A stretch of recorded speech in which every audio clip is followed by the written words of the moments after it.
I'm Roy Furr. This is Breakthrough Marketing Secrets, and it's Monday, which means it's time to open up the mailbox and answer your questions about copywriting, marketing, business building, and more. Today, we're going to be talking about conversion rate optimization and turning whatever funnel you have, as long as it's got a pulse, into a seven-figure sales funnel. So with that, let's dive into the notes.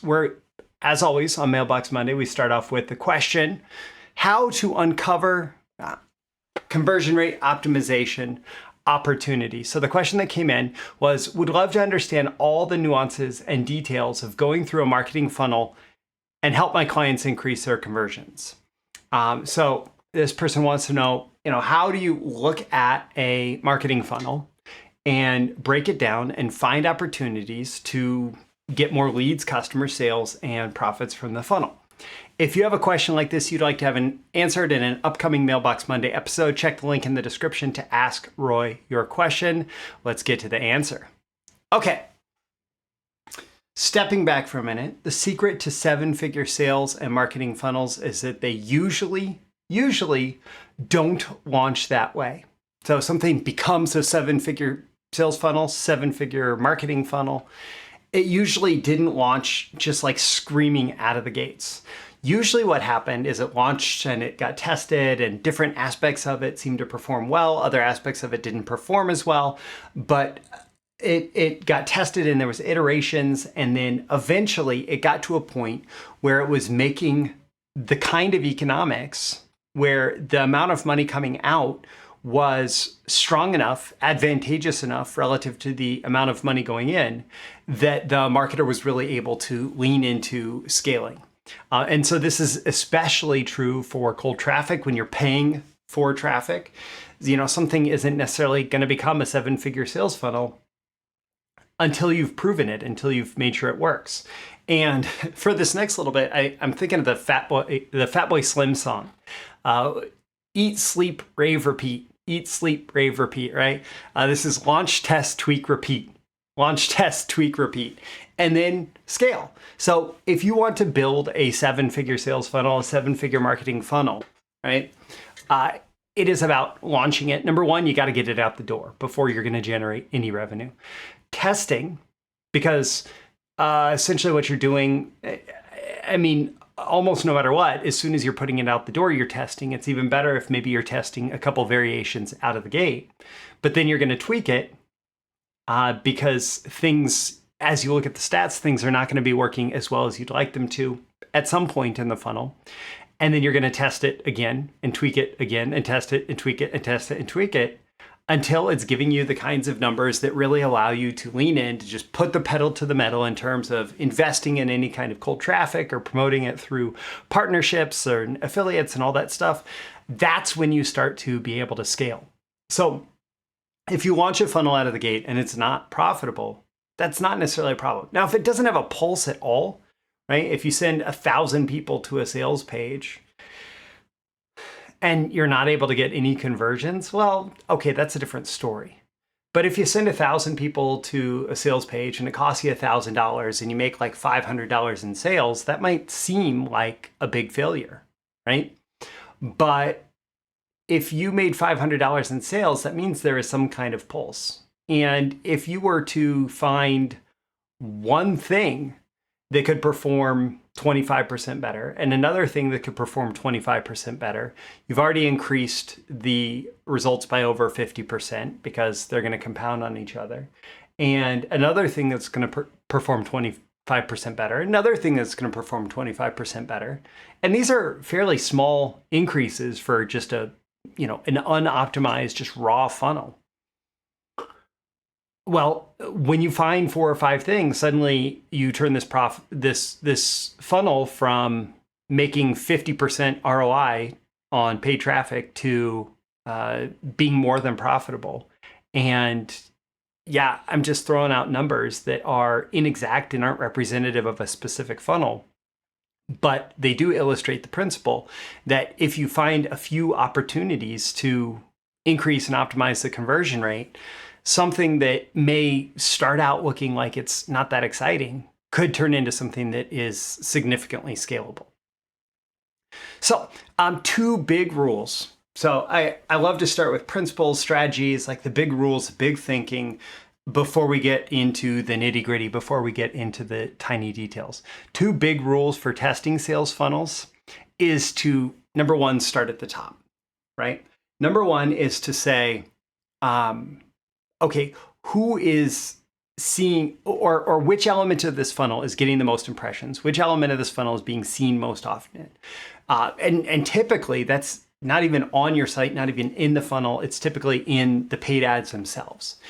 And if you can improve the performance of your paid ads, so for example, maybe you can double your click-through rate of paid ads by testing a bunch of different ads.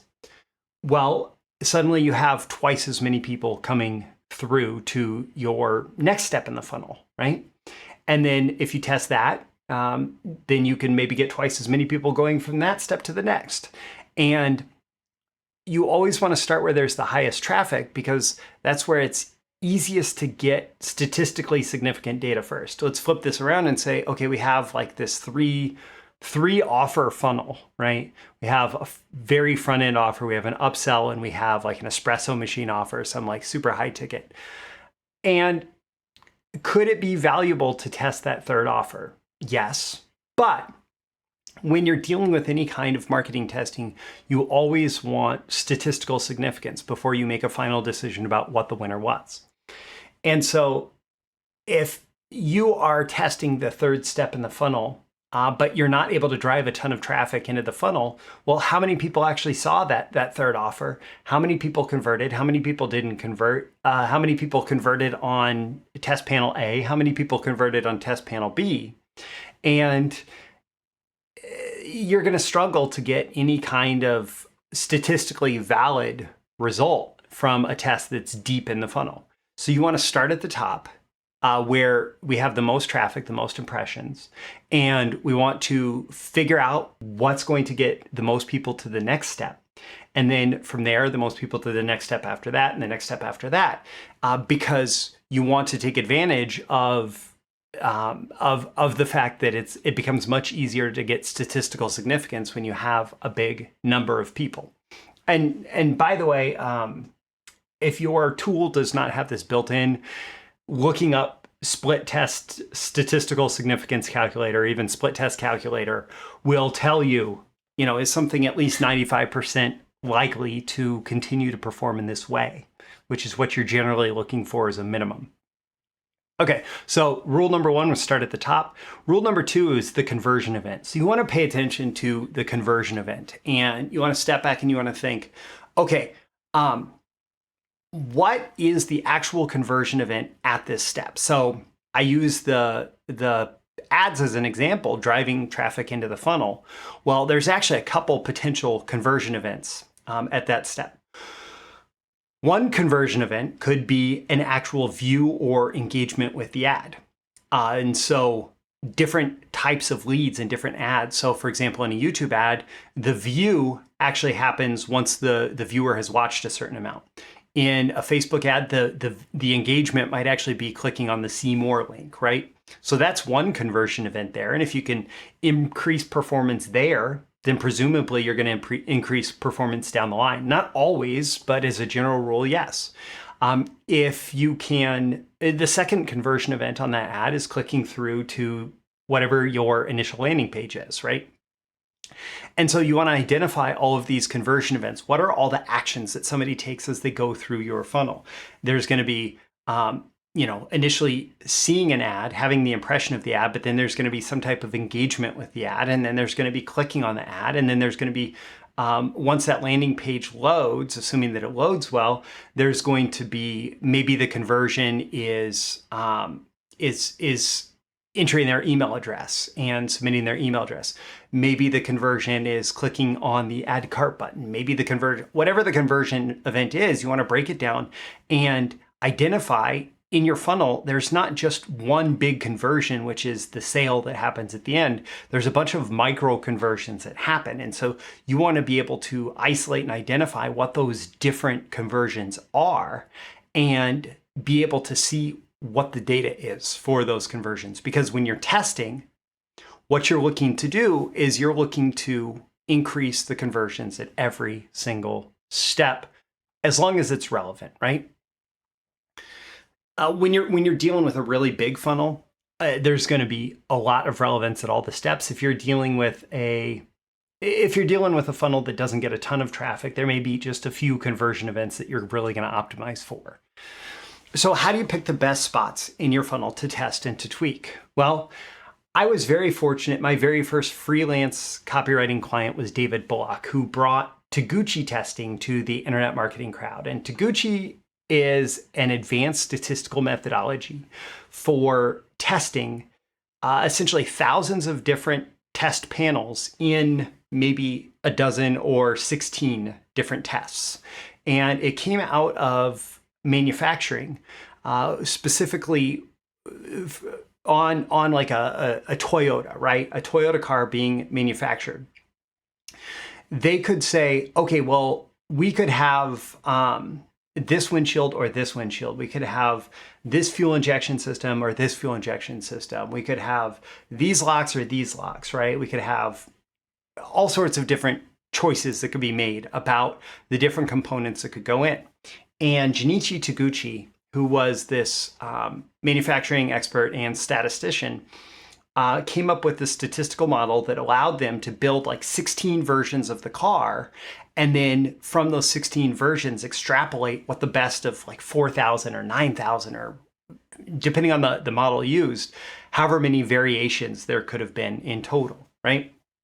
And all of this to say, like, Taguchi testing is not necessarily something that I'm going to recommend for any internet marketers today. It certainly has relevance in a very small number of very high volume testers, right?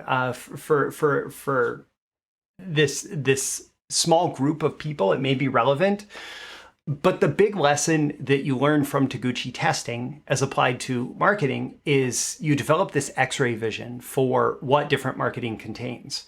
And so on a particular ad, you may have the headline, the subheadline, the image, the salutation, the price, the guarantee terms, the offer, the call to action, the link text on the call to action. You may have all of these different things. And if you can identify what all of those different elements are, well, then you might start to be able to break down the different things to test and to tweak, right? So if we're thinking, okay, we have a Facebook ad and we want to test different Facebook ad options. And really what we're trying to do is get higher engagement from a Facebook ad. And then once we find what gets the best engagement, we can run a couple different tests for what gets the best clicks, right? So when somebody sees a Facebook ad in their newsfeed, they see those first couple lines of text, they see the image, they see a headline, they see the call to action button, right? So we're starting to break it down. We're developing that X-ray vision, and we're saying, okay, what are the different items that are going to make the biggest difference? And people who have done a lot of Facebook testing will tell you that that image is usually one of the biggest things. Having some kind of compelling text right before the see more text that makes people want to actually click that link, right? That's going to make a big difference.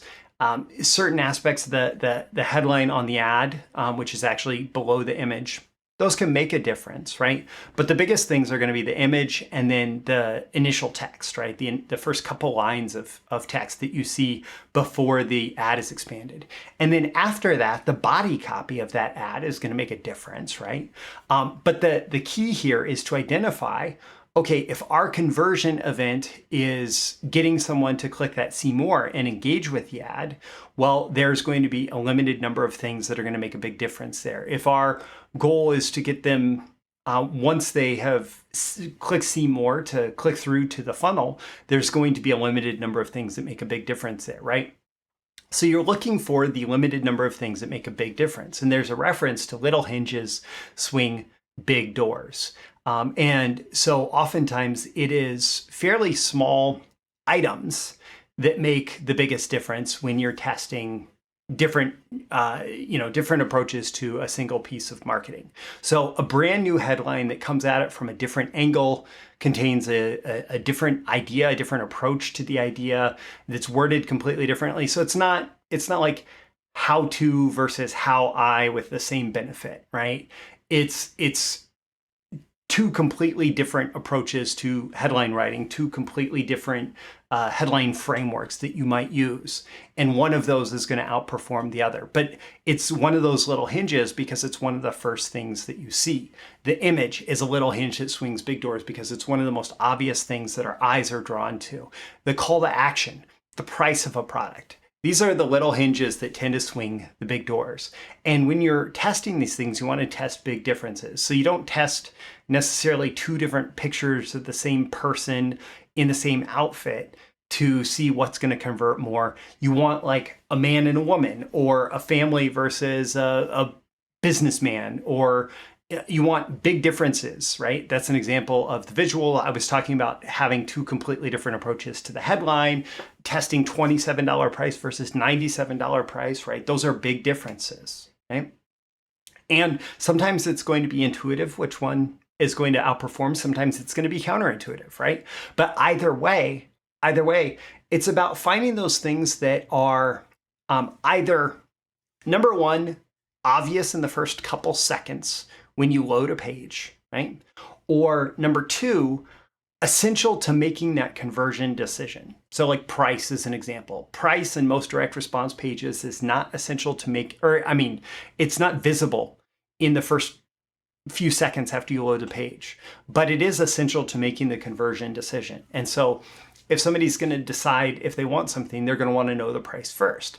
And then they're going to click add to cart, right? Or buy now, or whatever the conversion item is.